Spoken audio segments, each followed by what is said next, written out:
Okay, I'm going to speak for Carey Mulligan. Very loudly. I think what was wonderful in starting off the process was the rehearsal period that we had. I thought that was incredible because what it was attempting to create a family, and by creating a family you have to be able to be intimate with the people in that family, and intimacy means sharing, we all know what intimacy means. Haven't got to define that, but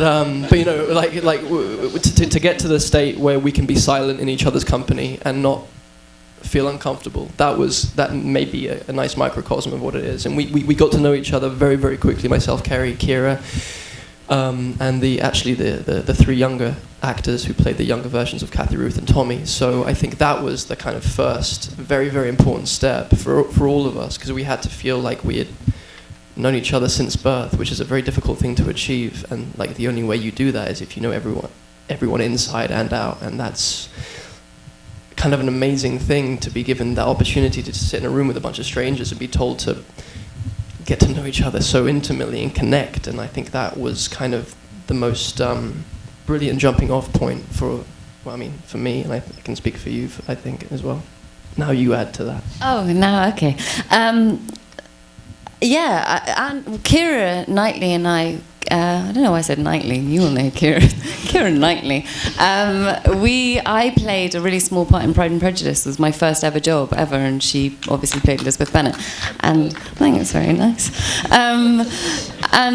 So I'd known her since I was 18, and so we knew each other really well. And I remember on day one, we were sitting gossiping and just talking bollocks for half an hour, and Mark came over and was like, "Go and talk to Andrew." And we were like, "Oh, yes." But not that we didn't want to, but you know what I mean. No, but that reflected kind of wonderfully how Tommy feels throughout the whole thing. No, it's the truth though. I was like, this is kind of awful, but kind of great at the same time.